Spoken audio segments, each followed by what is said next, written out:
Salad salad એટલે શું? કાચા શાકભાજીનું સલાડ. સલાડમાં શું હોય છે કે આપણી જે રોજિંદી જે ભોજનની ડીશ હોય છે એમાં આપણે સલાડનો ઉપયોગ કરવો જોઈએ. સલાડનો ઉપયોગ કેમ કરવો જોઈએ એ એના વિશે ચર્ચા કરીએ કે સલાડમાં શું હોય છે તો કે સારા એવા એન્ટીઓક્સિડન્ટ્સ હોય છે. એન્ટીઓક્સિડન્ટ અમુક પોષક તત્વો હોય છે કે જે આપણને શું કે જે આપણે શાકભાજી બનાવીએ છીએ ને, જે તળીએ છીએ, શેકીએ છીએ એમાં અને બનાવીએ છીએ એમાં શું નાશ પામતા હોય છે. જ્યારે આપણે સલાડ ડાયરેક્ટ લઈએ ત્યારે શું એ તત્વો આપણને ડાયરેક્ટ મળે એટલે નાશ પામવાના ચાન્સીસ બહુ ઓછા હોય છે.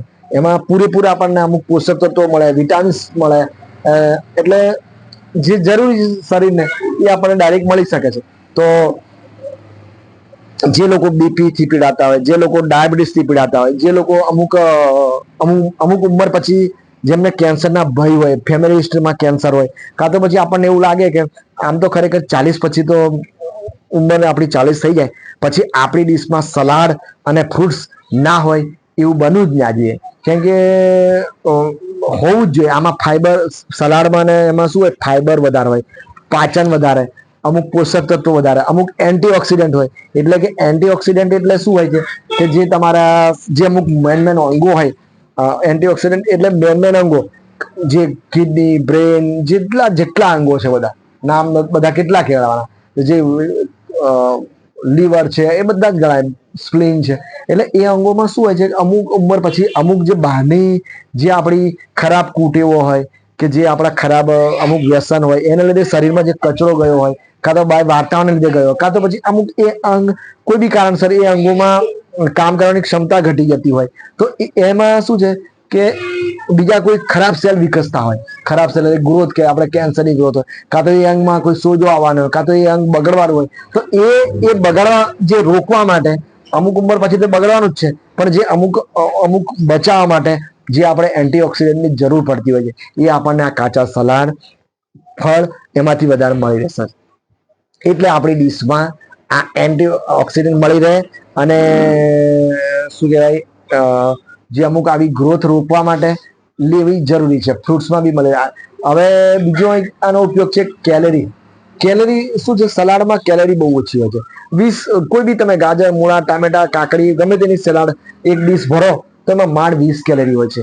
તો 20 કેલરી થાય. તો જે લોકો વજન ઘટાડવા માંગે છે, જે લોકોનું વજન વધારે છે, તો એ લોકો માટે આમ તો જો ડાયાબિટીસ ને બીપી ના બી આ જરૂરી જ છે, પણ જે લોકો વજન ઘટાડવા માટે છે એ લોકોએ તો આ સલાડનો ઉપયોગ કરવો જ પડે ડીશમાં.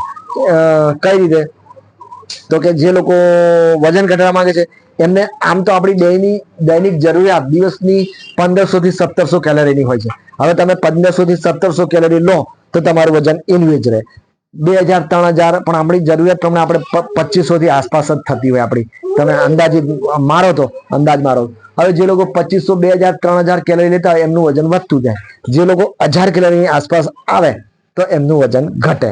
તો એના માટે આપણે શું કરીએ, જો કેલરીનો એક સિમ્પલ ને સેલો ડાયટ બતાવી દઉં, પ્લાન બતાવી દઉં કે કઈ રીતનો ચાર્ટ હોય. તો કે જો તમે કાચા શાકભાજીના જેટલાનો જે કાચા શાકભાજી આપણો સલાડ છે, ગાજર, મૂળા, એનું અંદાજિત એક પ્લેટમાં 20 કેલરી હોય, 100 ગ્રામ. એક ફળ ચીકુ નહીં, સફરજન ને જે બધા જામફળ ને દ્રાક્ષ ને એ બધા સારા સારા ફળમાં જે ખટ્ટા મીઠા ફળ હોય એમાં અંદાજિત જો કેલરી જોવા જઈએ તો 50 કિલો ગણીએ આપણે. પછી થોડા ગળ્યા મીઠા ને ગળ્યા જેમાં મોઢમાં ગળપણ આવી જાય એ તમે 80 કેલરી ગણો. તો જો એક ડીશમાં 20 કેલરી છે, 50 કેલરી આવે છે, થોડા ગળ્યા ફ્રૂટ્સમાં 80 કેલરી હોય છે.